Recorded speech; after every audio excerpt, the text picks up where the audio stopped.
સાયલા તાલુકાના વિસ્તારોમાં રસ્તાઓ ખૂબ જ ગંભીર હાલતમાં, ગ્રામજનો તથા આમ આદમી પાર્ટીના કાર્યકર્તાએ કર્યા સૂત્રોચ્ચાર। લોકો દ્વારા ટૂંક સમયમાં રસ્તા રિપેરિંગ ન કરવામાં આવે તો આંદોલનની ચીમકી।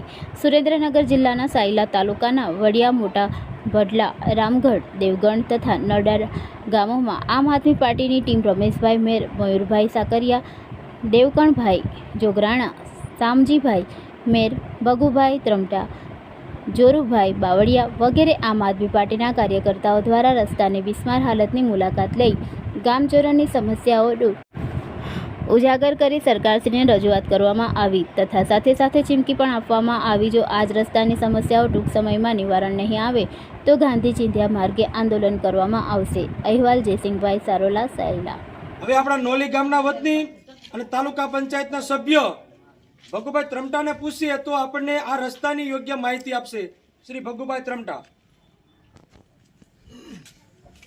આજે નોલી રામગઢ જે રસ્તાની વાત કરી મયુરભાઈ સાકરિયાએ, એમાં ખરેખર એવી વાત છે કે 15-16 વર્ષ પૂર્ણ થવા આવ્યા તો પણ એ રસ્તાનો વારંવાર આપણે અરજી આપવામાં આવેલ છે, તોય પણ કોઈ પણ અત્યાર સુધીમાં કંઈ કામ ધ્યાનમાં લેવામાં નથી આવેલું। વારંવાર એવું કે અમને આમાં મત આપો તો એમાં રોડ બનાવી દઈશું। ધારાસભ્ય હોવા છતાં 15 વર્ષથી તે છતાં આ રોડનું કોઈ પણ કામ કરવામાં આવેલ નથી। કલેક્ટરને અરજી આપેલી છે, મામલતદારમાં આપેલી છે, ગ્રામ પંચાયતમાંથી કેટલી વખત આપેલી છે, તો એનો કોઈ નિર્ણય આવતો નથી।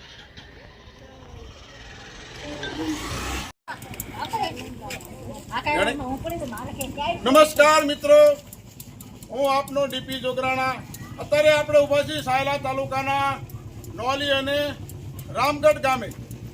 મિત્રો, અમારી ટીમ સવારથી સાંજ સુધી દરેક ગામની મુલાકાત લઈ રહેશે। કેટલા વર્ષથી રોડ બન્યા છે, નથી બન્યા, શું મહિલાઓની સમસ્યા છે, શું ખેડૂતોની સમસ્યા છે। અમારી ટીમમાં મયુરભાઈ સાકરિયા, રમેશભાઈ મેર અને ભગુભાઈ ત્રમટા, આખી ટીમ સવાર જતા દિયાસમી જોશે, છતાં ગામ લોકોને ખબર પડે કે આયા છે તો એમની વ્યથા શું છે, શું રસ્તાની તકલીફ છે ને એ અમને જણાવવા માંગે છે। અમે એમને પૂછવી છીએ। અમે અત્યારે ઊભા છીએ રામગઢ ગામે અને આ તમે જોઈ શકો છો આ બધા મહિલા ઊભા છે। આ કોઈ સર્કસ જોવા નથી ઊભા, આ એમની એક પીડા કહેવા આવ્યા છે સરકારને કે અમે આટલો ટેક્સ ભરવી, આટલું લાઈનમાં ઊભા રહી મતદાન કરવી, તેમ છતાં અમને એક આ સરકાર હાલવા માટે સારા રોડ કેમ નથી બનાવતી? અમારો વાંક શું છે કે અમને હાલવા માટે સારા રસ્તા ન બને અને અમને જે કાંઈ વાહન છે એ માત્ર ને માત્ર સકડો રિક્ષા છે, યુટિલિટી છે। અમે આપણે એ બહેનને જ પૂછવી કે એ બહેન અહીંથી જવા માટે એમને કેવી તકલીફ પડે છે। બેન, શું નામ તમારું? અમરીબેન, તમે આ ગામથી નોલી સુધી જાઓ છો, કયા વાહનમાં જાઓ છો? અરે મોટરસાઇકલમાં જાય તો તકલીફ પડે છે ને હાલીને જાય તો બહુ તકલીફ પડે। સકડો રિક્ષામાં પડી ગયા નહીં, સકડો બસ આવે છે? બસ આયા ક્યાં કોઈ દી આવી જ ભાવે જ નથી। તો તમે શીમાં જાઓ છો? ત્યારે મોટરસાઇકલમાં જાય, ત્યારે કોઈ સકડામાં જાય, હાલીને જાય, પગમાં નહીં, સકડામાં જાઓ એટલે આમ તમને કેમ લાગે છે? અરે ક્યાં સોટી શું પેટમાં હજી દુખાઈ જાય, ત્યારે માંદા પડી જાય। માનવથી તકલીફ છે, ગુંગળીમાં માંદી પડી જૂના ગામમાં આવતા। હા, અમે નથી કહેતા, આ રામગઢ ગામના મહિલાઓ બોલે છે કે અમારે અહીંથી જવું પડતું હોય। આ બેન દીકરી જો અહીંથી કોઈને ડિલિવરી માટે લઈ જવા હોય ત્યારે એ જે ડિલિવરીની જે પીડા હોય છે એ તો એક આ દેશની બેન અને દીકરી જાણતી હોય છે। આ સરકારનું અમે કહેવી છીએ પેટનું પાણી કેમ હલતું નથી? આ મહિલાઓની વેદના છે, અમારી નથી। જો તમને એવું લાગતું હોય તો અમે તમારી જોડે એસી રૂમમાં બેસી શકીએ છીએ અને ત્યાંથી બધું મંગાવી છીએ, પણ આ એક મહિલાની વેદના છે કે અમે સકડો રિક્ષામાં જ આવી છીએ, અમારે કમરના દુખાવા થાય છે।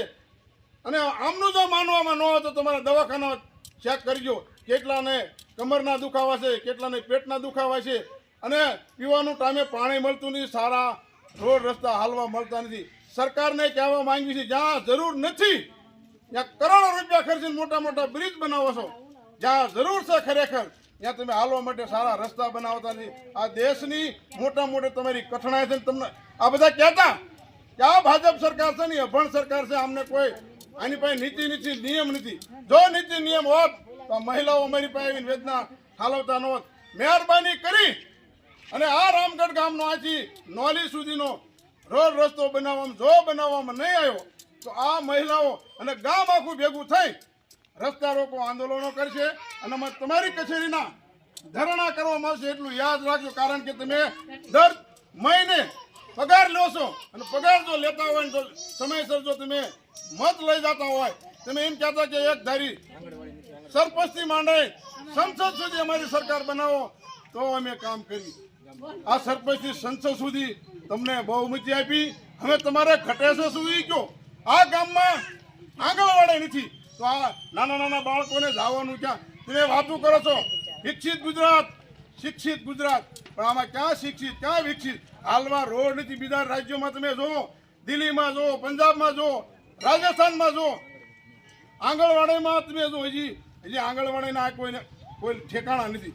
દવાખાને જાય તો સારા દવાખાના નથી, દવાખાને જાય તો ડોક્ટરો નથી, ડોક્ટરો તો દવા નથી, સારું શિક્ષણ માટે કાંઈ નથી. તમે કરો છો શું?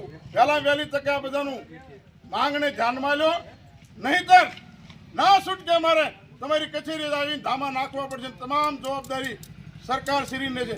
જય હિન્દ, જય ભારત. આમ હાલી સારા બોલી ઓલા કોના બોલતો બોલો ખાડા ખાડા લઈ લો. અરે ઓલા ખાડા લઈ જઈને હાલું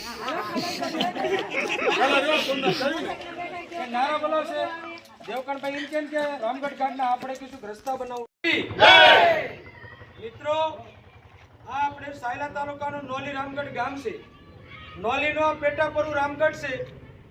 આ નોલીથી રામગઢ આવવાનો મુખ્ય રસ્તો છે. જે રામગઢ આજથી બન્યું 40 વર્ષ થઈ ગયા, પણ એને બનાવવા માટે, એને આવવા માટેનો જે મુખ્ય રસ્તો છે, ત્યાં જે ગ્રામ લોકોની ચર્ચા વિચારણા કર્યા પછી એવું જાણવા મળેલ છે કે આ રામગઢનો રસ્તો અંજાદે 16 વર્ષ પહેલા બનાવવામાં આવ્યો હતો. મનુભાઈ સરપંચ હતા, એ પહેલા પણ આ રસ્તો બનાવવામાં આવ્યો હતો. ત્યારે 16 વર્ષના મિત્રો વાણા વીતી ગયા હોય ત્યાર પછી આ રામગઢનો રસ્તો ન બનાવવામાં આવ્યો હોય તો આ રામગઢ ગામને કેવડી મુશ્કેલીઓ બની હશે. જે પણ તંત્રને અધિકારીઓ આવતા હશે, ગામ લોકો અહીંથી સાયલા જવું હોય, નોલી જવું હોય, નોલી ગ્રામ પંચાયતે જવું હોય તો તમે આ રસ્તો જોશો. એમાં 2 મોટા પુલ આવે છે, અહીંયા પણ મિત્રો નાળું પણ મૂકવામાં આવ્યું નથી. ખૂબ મોટી વહેણો છે. બીજું ખાસ એ બાબત છે કે આ રસ્તો તમે જોશો, આ રસ્તામાં ડામરનો 1 ફૂટ પણ મિત્રો ડામરનો કટકો વધ્યો નથી. તમામે તમામ ડામર મિત્રો અહીંયાથી વહી ગયો છે. ત્યારે જ્યારે પણ કોન્ટ્રાક્ટરે બનાવ્યો હોય ત્યારે એમાં પણ મિત્રો યોગ્ય કક્ષાનું મટીરિયલ ન વાપરવામાં આવ્યું હોય એટલે મિત્રો આ ડામર વટી ગયો છે. પરંતુ ગમે એ પ્રોડક્ટ બનતી હોય એની મિત્રો વેલિડિટી હોય છે. આ રોડ બનાવીને 16 વર્ષ વીતી ગયા છે. માત્ર આપણે બિસ્લરીની બોટલ લેવી તો 6 મહિનાની વેલિડિટી હોય, કોઈ દવા કે બિયારણની વેલિડિટી હોય તો માત્ર 12 મહિનાની વેલિડિટી હોય. પરંતુ આ રોડની વેલિડિટી સરકારના ધોરણ નિયમ મુજબ માત્ર 5 જ વર્ષની હોય છે. પરંતુ આ નિંબર તંત્રના ભારતીય જનતા પાર્ટીની ભ્રષ્ટ સરકારના કારણે મિત્રો 16 વર્ષથી આ રામગઢ ગામને જે સુવિધા મળવી જોઈએ એ સુવિધાથી વંચિત રાખી હોય. આ રામગઢ ગામનો વિકાસ કેમ રૂંધાઈ જાય એ વિકાસ રૂંધાવવા માટે મિત્રો 16 વર્ષ સુધી આ રસ્તો ન બનાવવામાં આવે. આ ગામના લોકોને કોઈ ડિલિવરીમાં સાયલા જવું હોય, સુદામડા જવું હોય, આ ગામ લોકોને કોઈ દવાખાને જવું હોય, કોઈ ખેતી કામ માટે કે કોઈ સરકારી કચેરીએ જવું હોય, સાયલા જવું હોય કે કલેક્ટર મુકામે સુરેન્દ્રનગર જવું હોય તો મિત્રો આ સુરેન્દ્રનગર જિલ્લાનું સેવાડાનું ગામ છે. આ ખખડધજ રસ્તા, આ મોટા મોટા ખાડા રસ્તાના કારણે એને અસંખ્ય મિત્રો મુશ્કેલી પડતી હોય છે. ત્યારે રામગઢ ગામ પણ યોગ્ય ટેક્સ ચૂકવતો હોય, યોગ્ય એનો વળતર સરકારને રાત દિવસ મોટો ટેક્સ ચૂકવતું હોય તો રામગઢ ગામની મિત્રો એવી લાગણી ને માંગણી છે. રામગઢ ગામનો વિદ્યાર્થી સુરેન્દ્રનગર અપડાઉન કરતો હોય, પોલિટેકનિક કે ITI માં જતો હોય તો એને પણ મિત્રો પહોંચવામાં કેટલી મુશ્કેલી પડે છે. ત્યારે અત્યારે તમે જોશો ભારતીય જનતા પાર્ટી મિત્રો સભ્યોની નોંધણી કરે છે તો ભારતીય જનતા પાર્ટીના કાર્યકરોએ સુરેન્દ્રનગર જિલ્લાના સાયલા તાલુકાના આ રામગઢ ગામ રસ્તાની પણ મિત્રો નોંધણી કરવી જોઈએ. આ ખાડા પર, આ રોડ પર કેટલા ખાડા બન્યા છે એની નોંધણી કરવી જોઈએ. ત્યારે મને તંત્રની લાગણીને માંગણી છે કે આ રામગઢ ગામના ખેડૂતોને માલધારીઓ માત્ર એક જ પુકાર છે કે આ રસ્તો તાત્કાલિક દિવાળી સુધીમાં, એ તો દિવાળી પછી તરત જ શરૂ કરવામાં આવે. જો અન્યથા શરૂ કરવામાં નહીં આવે તો રામગઢ ગામના તમામ ખેડૂતોને મહિલાઓ લઈ અને મિત્રો એમને યોગ્ય આંદોલન કરશું, ધરણા પ્રદર્શનો કરશું. એટલે અમારી લાગણીને માંગણી છે કે રામગઢ ગામનો રસ્તો તાત્કાલિક ધોરણે બનાવવામાં આવે. જય હિન્દ, જય માતાજી, ભારત માતા કી જય.